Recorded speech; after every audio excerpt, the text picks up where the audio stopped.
Hello everyone, and welcome to Galaxy 89 Cars. Today, I'm bringing you an exterior and interior overview and hill climb video of the 2019 Porsche 718 Cayman GT4 from the 2019 Goodwood Festival of Speed. Despite being a relatively new model, and now only just in its second iteration, the GT4 is still thought of as one of Porsche's best cars. The 718 GT4 is powered by a rear-mounted 4-litre, naturally aspirated straight 6 that produces 414 brake horsepower and 420 Nm of torque. That represents a 200cc displacement and 30 brake horsepower increase over the 981 GT4. This output produces a 0 to 62 mph or 100 km/h time of 4.4 seconds and a top speed of over 188 mph, which is an increase of at least 5 mph.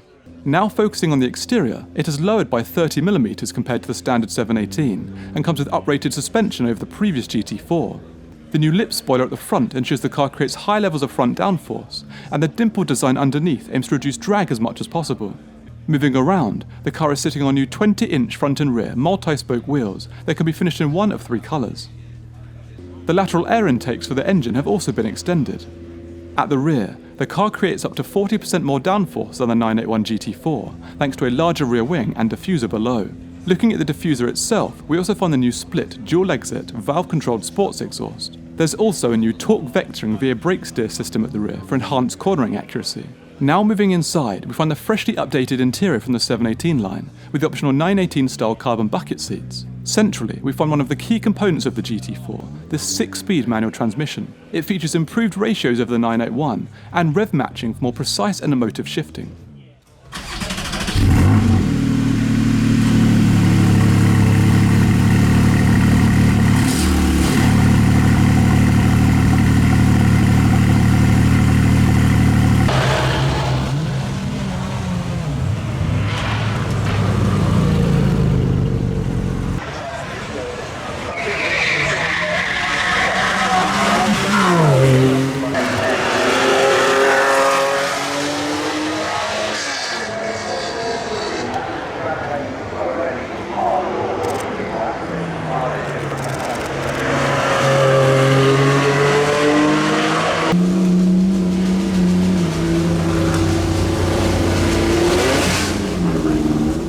So that concludes my exterior and interior overview and hill climb video of the new Porsche 718 Cayman GT4 from the 2019 Goodwood Festival of Speed. Please subscribe for the latest content, and until next time, thanks for watching.